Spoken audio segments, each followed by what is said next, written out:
Hola, saludos de una venezolana en Chile. Hoy quiero hablarles un poco de mi experiencia personal siendo una niña y joven testigo de Jehová, criada dentro de esta organización. Probablemente si tú también tienes estas mismas circunstancias, muchas de las cosas que comente te van a parecer similares. Si fuiste un adulto que entró a la organización después, habrán cosas que por más que intentes no vas a poder comprender plenamente. Y si tú eres una persona que no eres testigo de Jehová, probablemente algunos de estos detalles los desconocías. La infancia de todo niño testigo de Jehová empieza cargada de muchísima información teocrática. Este libro ya forma parte de los primeros juguetes, por decirlo así, de la indumentaria, del acompañamiento del niño, aún sin saber leer. Está cargado de historias que el niño va a ir aprendiendo, incluso muchas personas, no fue mi caso, pero sí sé de muchos otros niños que aprendieron a leer usando este libro. Forma parte, como por decirlo así, el estudio personal de todo niño pequeño. Todo niño, aún sin saber leer, tiene su propio ejemplar de la Biblia de los Testigos de Jehová, que en ese momento era esta. Ya sabemos que ya lo cambiaron de nuevo. También el libro Escuchando al Gran Maestro, que anteriormente era así. Y otra de las cosas que se mantiene o que se tiene es el cancionero, el cántico que se usa en las reuniones. Normalmente estas son las 4 herramientas que nos faltan desde un niño, sepa o no sepa leer. Ahora bien, aparte de todo lo que constantemente se te está enseñando, se espera de ti que actúes siempre como un cristiano verdadero o que actúes según las normas que ellos consideran que debe seguir un cristiano verdadero. En la escuela, por ejemplo, hay muchísima presión. Uno termina siendo el niño diferente, la persona rara. En todos los colegios es común que haya algún día donde se cante el himno nacional. En nuestro caso era el lunes cívico. Era súper complicado, de verdad que los lunes era uno de mis días menos favoritos porque había muchísima presión. El niño testigo de Jehová no canta himno nacional, así que siempre tienes la mirada de tus compañeros y tus profesores encima. Hay profesores que logran entender y no presionan, pero hay otros que no tanto. Y esa presión que sigues teniendo constantemente, ya sea en la escuela o en el liceo, de tus profesores, del por qué no cantas el himno nacional, eso realmente llega a ser incómodo. Porque bueno, como seres humanos queremos adaptarnos, siempre queremos formar parte de algún grupo y ya eso evidentemente nos hace diferente. Otra de las cosas que hacen es que hay muchas actividades en las que nosotros no participamos y por eso terminamos siendo como los niños raros del grupo. Cuando se hacen cumpleaños en el salón de clase, que podía ocurrir que una mamá llevara una torta y cantara cumpleaños, era un momento realmente incómodo. Estabas tan adoctrinado que si te daban un pedazo de torta, aun cuando tú no hubieses cantado el himno nacional, el cumpleaños, bueno, el himno tampoco, pero el cumpleaños, te hacían sentir tan mal de que no sabías si comértelo o no comértelo, y si te lo comías, después te hacían sentir como si tuvieras un remordimiento. Me refiero a los padres, porque esas son cosas sacrificadas a ídolos, y es realmente una carga emocional muy grande, porque terminas siendo el niño raro. Te enseñan que en la escuela tú no debes tener amigos, porque esos son solamente tus compañeros de clase, pero como ellos son mundanos y ellos no son amigos de Jehová, entonces ellos tampoco deberían ser tus amigos, porque pueden ser malas compañías. Entonces desde muy chiquito tú tienes muy restringido tu círculo de amigos. Puedes compartir, sí, en los recreos, en los recesos, pero no es que te van a estar dando permiso para que vayas a jugar en las tardes con ellos o para que hagas algunas actividades del mismo colegio fuera en sus casas. Eso está muy controlado, muy vigilado, precisamente porque todos esos niños, todo el resto del colegio siempre se considera mala compañía. Así que básicamente el entorno que te están dejando es en la congregación. Pero ¿cómo son las cosas en la congregación? Bueno, en la congregación no hay filtro de información de acuerdo a las edades. Así que todo lo que se dicta desde la plataforma lo escucha el público en general.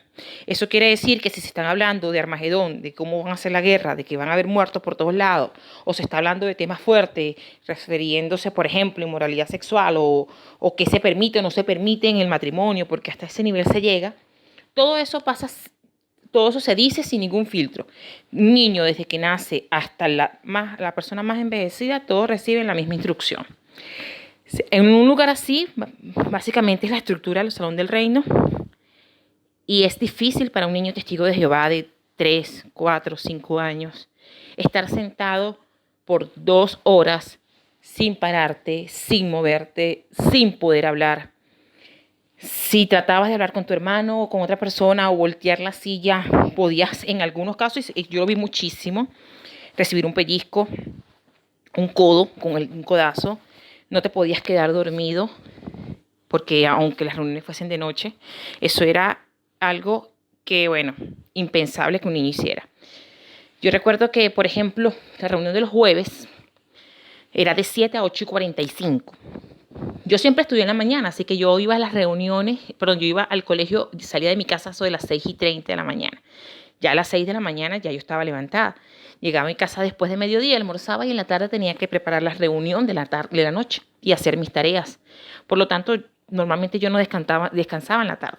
Entonces, ya los jueves, cuando iba a terminar la reunión, una niña de 5, 6, 7 años, y me enseñé de una vez la carga que uno va teniendo, pues evidentemente estás cansado y puedes cabecear en la silla y todo eso me daban como un codazo de una vez, porque esas son cosas prohibidas.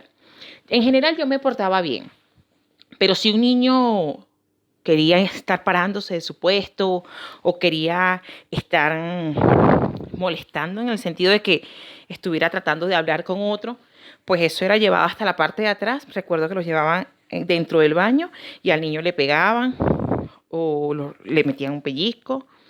El niño lloraba allí y después lo hacían como que se calmara y se volviera a sentar. Yo tenía permitido ir solamente una vez al baño, que casi siempre usaba ese recurso para poder pararme y estirar las piernas. Era realmente cansón y agotador escuchar 2 horas de reunión, sobre todo cuando estás muy pequeño. No te permiten llevar juguetes, obviamente yo no podía hacer nada de eso, así que mi única distracción era que yo tenía una pequeña lista y me decían, bueno, anota Jehová, yo me acuerdo clarito que decía Jehová, Jesús, Biblia. Cada vez que el discursante, la persona que hablaba, decía alguna de estas palabras, yo marcaba con una rayita. Era la única forma de distraerme, porque del resto no tenía manera de hacer cualquier otra cosa. Y como les digo, habían temas súper complicados a veces, que lo más probable es que a veces ni el auditorio entendiera, pero aún así el niño está allí y está recibiendo adoctrinamiento. Desde muy pequeña, en mi caso, desde los 5 años ya estaba en plataforma, dando discursos como ayudante, o sea, también tienes que prepararte porque hay momentos en los que te toca a ti dar los discursos de 5 minutos. Entonces se espera que tú te aprendas un pequeño libreto porque ensayes como una pequeña coreografía de cómo se le va a predicar a otras personas. Eso se hace a todos los niños que están inscritos en la escuela del Ministerio Teocrático. Entonces, básicamente, todo niño que sabe leer puede dar discursos en la reunión. Y otra de las cosas infaltables que obviamente hace un niño testigo de Jehová es predicar. Predicar en familia, ya sean los fines de semana o las tardes, pero evidentemente tienes que hacerlo. Tienes que hacerlo al menos 2 horas a la semana. Muchos predican más que eso. En mi caso era normalmente los domingos en la reunión, en la mañana íbamos al salón y en la tarde íbamos a predicar. Los niños testigos de Jehová tienen que también igual caminar, porque anteriormente no era como los carritos solamente como hacen ahora, sino que muchas veces teníamos que caminar largas distancias. Obviamente hay niños pequeños que incluso los llevan en coches porque son bebés y aún así salen, pasan sol, calor. Y bueno, tú siempre tienes que estar de alguna manera con la mejor sonrisa. Allí en la predicación evidentemente no está permitido que tú corras, aunque si eres un niño, pero puedes estar por una zona muy bonita y no está permitido que tú corras, nada, que no puedes hacer absolutamente nada de cosas que cualquier niño le gustaría hacer al aire libre. Yo recuerdo que una de las cosas que uno consideraba más fascinantes era predicar en territorios aislados, porque es que el común del testigo de Jehová no es una persona que pasee mucho, porque como está enfocado en los asuntos espirituales, eso de los viajes y paseos pues es algo que no se acostumbra con mucha frecuencia en la familia. Entonces, ir a predicar a un territorio aislado era como ir a un día de paseo, un día de campo. Eso era como, bueno, por eso es que eso era lo máximo para uno. E igualito estabas predicando, pero no era lo mismo por lo menos que estar predicando en puras calles. Ahora por lo menos tuvieras que subir un poquito una montaña. Esa era la parte divertida imagínense, que uno tenía dentro de la organización. En realidad era fuerte porque no había días de descanso. Toda la semana estabas entre tu colegio, tu estudio personal que tenías que tener, las reuniones y los fines de semana, que podrían ser días para descansar y distraerte, también estabas obligada a seguir haciendo actividades espirituales. Y lo que les decía, que hay niños que les pellizcaban, que le daban codazos en la reunión o en la predicación, si no eran ejemplos, porque era un niño de 5 años, pero igual te tenías que comportarte y quedarte como una momia quietecito. Y en la predicación tenías que aprenderte un discurso y explicarle a la persona, y mire, muestre la Biblia, mire, aquí dice Salmo 83, 18, y mire lo que dice aquí. Tenías que aprenderte muchas cosas, y sus argumentos un poco eran estos. O sea, ellos siempre estaban justificando el que la persona pudiera hacer algún tipo de violencia física, y lo que les estoy mostrando acá eran algunos de los argumentos que usaban. De hecho, estoy citando directamente una atalaya donde disciplinar a veces con un par de nalgadas es bien visto e incluso encomiado y fomentado en la organización.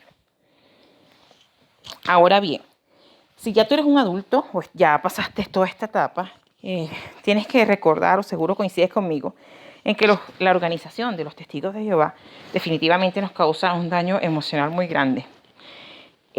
Uno, cuando es miembro, pierde el derecho a decidir. Ya uno, supuestamente, como el corazón es traicionero y la tontería está tal corazón del muchacho, pues sencillamente permites que sean otros quienes decidan por ti. Esos otros normalmente pueden ser los ancianos o puede ser sencillamente lo que salga en la atalaya, que sabemos que evidentemente es escrito por el cuerpo gobernante. Entonces, nuestros padres nos adoctrinaron. Ellos en ese momento hicieron pensando que era lo mejor para nosotros. Evidentemente se equivocaron. Si tú naciste y creciste allí, yo, como también comparto tu experiencia, creo que el daño es más fuerte, que está mucho más arraigado en nosotros, que las marcas definitivamente son imborrables, pero que sí podemos llegar a hacer cosas para de alguna forma desprogramarlas. Y para eso tenemos que reaprender. Nosotros tenemos que olvidar muchas de las cosas que nos dijeron. Una de las cosas que creo que tenemos que hacer es perdonar en nuestro corazón a los que nos adoctrinaron. Y probablemente sigan estando adoctrinados y hasta no nos conven, no nos hablen. Pero tenemos que hacerlos por nosotros. Porque aún haciéndonos un daño, lo hicieron pensando que era lo mejor. Evidentemente no fue así. Por eso hay tanta depresión en los jóvenes testigos de Jehová. Y aunque salgas que vean en los jóvenes en la calle con una sonrisa y piensan que están alegres y que eso es lo mejor de lo mejor, en realidad te reprimen tanto, o sea, te cuestionan tanto en cada aspecto de tu vida y asumes responsabilidades tan difíciles desde tan pequeño que normalmente terminas sufriendo de depresión y de ansiedad. Merecemos ser felices. No podemos pensar que vamos a ser destruidos porque nosotros tengamos nuestro propio criterio, porque podamos tomar nuestras propias decisiones, porque sencillamente nos enseñaron a no cuestionar nada, pero nosotros podemos llevar nuestra vida sin estar obsesionados o pensados en que vamos a morir en un Armagedón y que sencillamente vamos a tener destrucción eterna. Otra cosa que tenemos que recordar es que el amor verdadero no es condicionado. O sea, siempre nos enseñaron de que Jehová nos iba a querer, Dios nos va a amar si hacemos esto, si predicamos tanto, si comentamos en las reuniones, si damos contribuciones, si servimos, si le damos nuestra juventud. Pero es que la realidad es que el amor no es condicionado, ni siquiera para otros miembros. O sea, nosotros no podemos pretender que nuestra familia nos quiera solo si somos testigos de Jehová, porque en realidad ese no es amor verdadero. Eso es un interés de por medio, lo que te están colocando, un chantaje. Nosotros tenemos que aprender del pasado. Como dije hace rato, son marcas que quedan. Y que está bien que queden porque hay un dicho que dice que cuando un pueblo olvida su historia está condenado a repetirla. Yo creo que eso también se puede aplicar a título personal. Nosotros tenemos que aprender nuestro pasado. Está allí y la idea es no repetirlo. Y ojalá nosotros tengamos el suficiente valor de exponerle a otras personas nuestras propias experiencias para que definitivamente se alejen de esta secta tan peligrosa. Otra cosa que ayuda mucho es buscar ayuda. Si necesitas conversar, hablar, hay especialistas que de verdad tienen las herramientas apropiadas para que nosotros podamos sobrellevar el dolor emocional que surge de haber crecido en una secta. Así que esto de alguna manera son las sugerencias que puedo darte y ten presente que sí es posible ser feliz, que eso que nos enseñaron, que solamente allí vamos a conseguir amigos verdaderos y que solamente allí es que nosotros vamos a sentirnos seguros, eso no es verdad. Bueno, eso es todo lo que quería compartir con ustedes hoy y espero que estén muy bien.